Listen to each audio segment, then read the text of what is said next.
Autodesk Revit 2022.1 offers several improvements to sloped layouts using fabrication parts, including new slope adjustment tools, better alignment behavior for pitch pipe offsets, and improved connectivity when modifying layouts.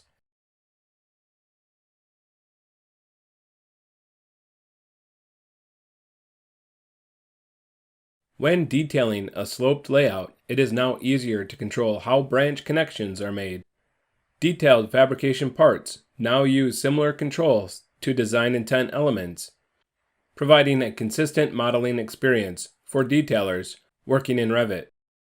You can slope branch work into the main using the Change Slope tool, or you can connect your branches horizontally and drop them into the main using the Add Vertical tool.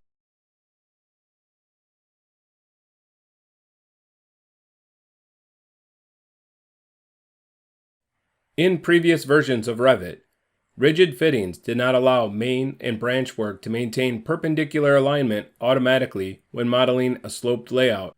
The user needed to take the extra step of manually aligning the branch in plan views. With this release, Y fittings automatically adjust to maintain perpendicular alignment for sloped layouts using fabrication parts, saving you time and effort when detailing.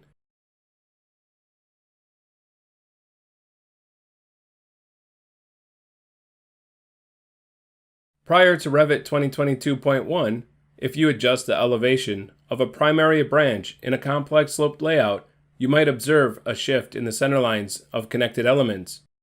This release improves element connectivity when modeling sloped layouts, resolving this issue for most scenarios. These improvements in Revit 2022.1 will help you detail sloped layouts using MEP fabrication parts more quickly, accurately, and efficiently.